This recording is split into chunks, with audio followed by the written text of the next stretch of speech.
One of my favorite ways to get to the double sleeve is usually to get to double sleeve, you need to have one sleeve first, right? Of course, if the match starts stand up, you could get both sleeves and then fall back straight to it. But most of the time, the guy's not going to get that. He's going to be more active, right? So one sleeve though is pretty much, you can always get one sleeve. For the guy to do literally anything to try to pass your guard, he has to use his hand at some point, right? So in the beginning, I could just grab a sleeve like this, right? He could grab a lapel maybe. I could break the grip real quick and just get one sleeve. And then here, what I'm gonna do is I put my right elbow on the floor. I lift my feet up first. I don't wanna fall back first like this because he can try to pass, right?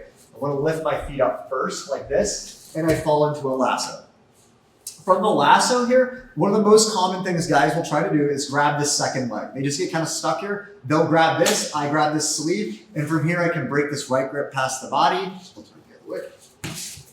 From here I can break this right grip past the body, and now I have kind of a basic control, and we can start learning to build out from here. I'm gonna go into that in the next video, right? So again, one more time, I'm here like this. Right, we get one sleeve. If he gets the lapel, I can try to fast break it. Like this, I go on my elbow and I want to lift my feet up first. I don't want to leave them down because it's easy for him to jump around as I fall, right? For him to pass, he's got to get inside my elbow knee space. So I want to protect that by bringing the knees up fast. So feet up, fall back, right? We fall here. He's going to grab this. We get the sleeve. We can break like that. If you like to play collar sleeve, you can easily fall back here and play like a collar sleeve system. I can start yanking for omoplatas, de la hiva, and at any point if he grabs this leg and I don't like it, I can let go of this collar and go to here. This lasso position here from collar sleeve will segue out into so many other guards. I could go double sleeve, collar sleeve, cross guard, all these things can build out from this single position. But again, the double sleeve position is there's so many options. That's the primary focus of this. So I'm not getting super in depth with that grip fight phase. This is working as an instructional for standalone on how to play the double sleeve position itself, right?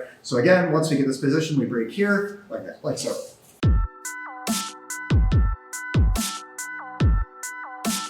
All right, guys, so before getting into the technique,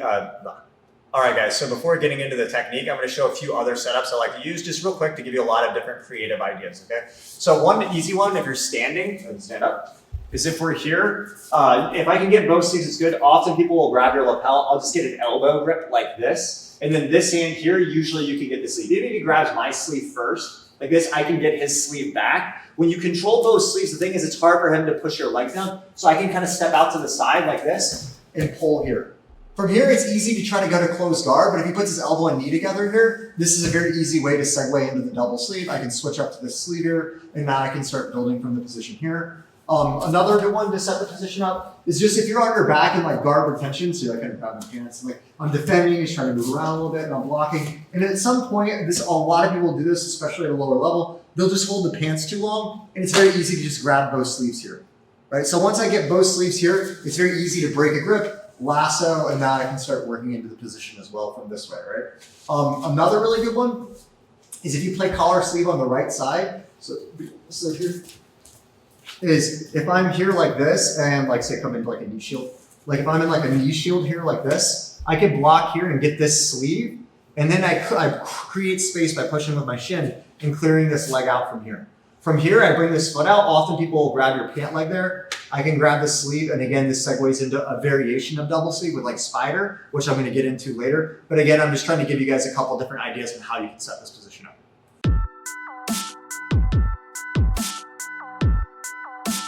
All right, guys, so this video, I'm going to talk about the basic control in double sleeve. There's a lot of different ways you can control it with different spider hooks and leg pass body. This first one I'm going to show is, I think, the easiest one for someone who's like a brand new white belt, and it's also one of the most useful ones even at a world-class black belt level, just for controlling the position and having a basic open guard, okay? So go up. So we're going to start with lasso here. So we just got to the position with this lasso, and we're going to have the grip with this right hand.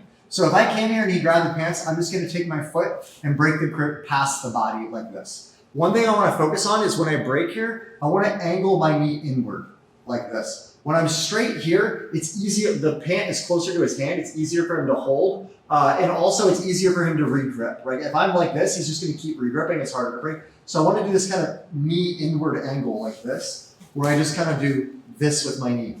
That angle there pulls the grip off of my knee and makes it harder for him to control, right? So like this, I break. My grips here, I want to turn my palms up If I can, I like to choke my grip a little bit more towards the inside of the wrist. When you're here, he has a little bit more slack. When I go up here, it's easier to get a strong grip, and we just rotate our palm up so that we kind of turn our knuckle into his wrist. This makes it much harder for him to loop his hand out of the lasso, okay?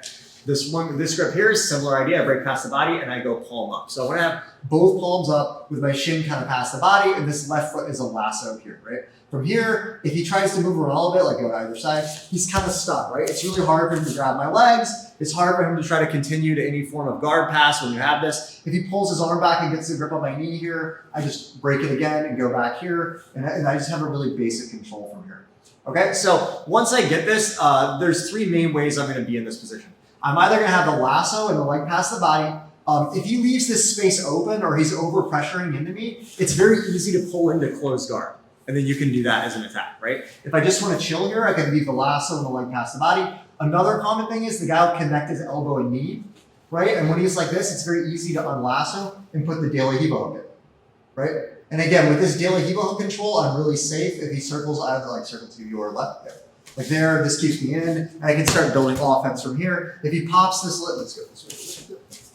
If I'm here and I have this hook and he pops this leg straight, so it's really hard to put this hook in, then that means this space is usually open. So then I can pull up and go to close guard. We can do other attacks too, right? That's just a basic idea. So you have the double sleeve. If the elbow is tight, you have a De La Hiva. If his leg is straight or pop straight, I can shoot up the closed guard. If I can't hit the closed guard, I can always lasso and then play from here, keep a strong palm up. If he tries to loop his hand out like this, I can always kick my leg out and then come back to the lasso, okay?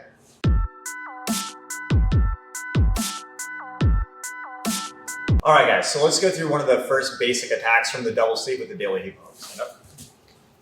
Okay, so we're here. We got to our lasso position. We have this leg past the body. His elbow and knee is connected, right? So when I feel that elbow and knee is connected, I can't close guard. I'm going to unlasso and put this De La Hiva hook in. Once I get this De La Hiva hook in, I'm going to keep the palms up really tight. This is very important, right? I can't, if he pulls his arm back and grabs my legs and stuff, the position starts to lose its ability to attack. So I can't allow him to grab grips, right? So I get this De La Hiva hook in. Now I'm going to take my right foot and I'm going to push his hip out like this. Once I push this hip out, I want to start leaning onto my left shoulder. I'm going to tuck this arm behind his leg. From here, this is a very key detail. A lot of people mess this up. I'm going to lift my elbow high, and as I turn on my side, I'm going to pull the sleeve over my head. Make sure you're pulling this sleeve, not pushing it. A lot of people make this mistake of pushing, and I can tell because their elbow will be in tight like this, pressing across. It should be a high elbow like this to create the position. With this arm here, I'm going to be tucking their arm, and I start to go here. As soon as I start pulling this way, you see him doing those little back steps. Right when I see that, I'm going to take my right foot and put it on the floor and kick my left De La Hiva leg back to knock him to the floor, right? Do the other side this time. So again, we're here. We have the lasso. We break past the body, palm up. We got our left De La Hiva hook in. I'm going to put my foot on the hip here and push him out. Once I push him out, ideally I want to time it well so that right when his foot lands, that's when I start twisting the arms. So I tuck this left arm behind his leg. My right elbow goes high and I lean on my side. If I'm flat, it's hard to move. That's usually why people feel like they have to push. I want to go left like this. I pull high. He starts to step back a little bit. I'm going to tap the floor with my right foot and drive my left De La Hiva hook. My left De La Hiva hook should be shallow, and it's kicking up like this to off balance him backwards. All right? So I'm here like this. We push the hip out. We tuck, right? I get that movement, and then I'm going to tap. I don't want to put this foot on the floor too soon before he steps, because if I do it too soon, he can step back forward, and I start to kind of lose the position. I want to have him a little bit out of balance, and then I tap the floor here, and I get that extra little kick to put him down, right? One more time. So this time, lapel. If the guy has the lapel, it doesn't matter. It's the same sweep. The only difference is I'm not going to tuck the arm because I can't because he's holding the lapel, but it works the same way. He can't post his hand because he's attached to the lapel. If I can, I'll use my elbow here a little bit on his foot because it makes it harder for him to catch his balance by turning his toes out, right? I go like this, I tap the floor, and drop. One more time.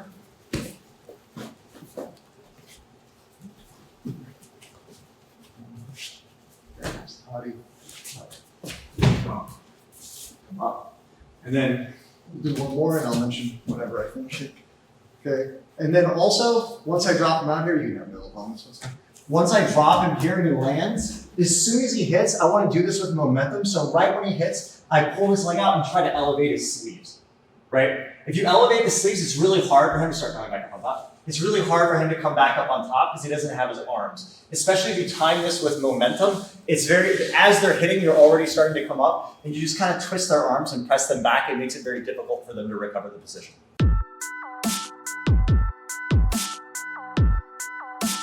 All right, guys, so we're gonna go into the next attack in this series. So go up here.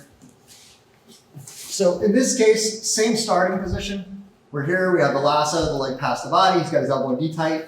So we're gonna put this daily heel hook in. So now when I go to put my foot on the hip to push his hip out, if I push the hip and I feel a lot of tension in his hip, because he's kind of resisting me pushing the foot out, or pushing his hip out with my foot, it becomes very easy to pull him in for this overhead sweep. This is a very classic overhead sweep. So what I want to do, there's two mechanics that are going to help off balance him overhead in this case, right? One mechanic is I create counter pressure with the feet. When I feel his hips come back in, I yank my knees into my chest, right? I want to actually use this daily heel hook to pull him into me, right? I want to pull him in so that I actually feel him load up, right? A lot of people make the mistake of trying to lift too soon. You want to yank the guy in, okay? The other mechanic pulling off balancing him is, once I'm here, is pulling the sleeves overhead. So when I was taught this, the original way I was taught was imagine you're putting a sombrero on your head and you pull the sleeves up this way. Once I get above, you want to put the sombrero on, right? So I got to go up and then pull the sleeves back down, right? So I go here, get that tension, I feel the tension back, I load, see, now it's easy to lift, I put the sombrero on, flip him, and then we come up on top. Of course, if I get him out, that's great, but realistically in competition, that's very, the guy's usually going to get his knee in the way and you're not going to get it, but you can go for it. Okay, so we're here, right? So we have the lasso, the de la hiva. We go to push the hip out. I feel that tension, and I want to catch it. I feel the tension, and then I load in, create that lift, tuck, go over, come up on top. If he gets the knee in the way, that's fine. That's normally expected. Okay, let's try a different angle. Here, right? So I'm in this position, lasso, leg past body, knee angled inward, palms up, right? I'm fighting. I go for the de la hiva hook. I try to push the hip out. I feel a lot of tension. Right here, I get that tension, and then I release and pull him in. Right there, load, pull the feet out, flip up, come up on top.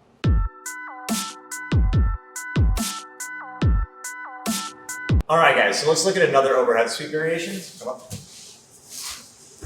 So in this case, we're here, same position, leg past body, we have the de la hiva hook in, his elbow's tight, right? So sometimes here, the guy will be a little bit closer with this back leg, so stay a little bit closer like this. So when I pull my leg in to try to go push the hip, it's really hard, right? Because he's so close, my leg is jammed up and I can't push. Oftentimes in this case, if I just put my right toes, I put my right toes right in like his belly button, okay? It's a very, very different overhead sweep. It's a completely different mechanic. In this one, I'm not pushing and then loading him. I'm literally just taking my toes and I'm kicking straight up like this. It doesn't feel like it'll work, but it lifts the guy super easy as long as this other leg is really close, right? So I would be here like this, okay, the guy's kind of close, I pull in, I just poke up with his toes.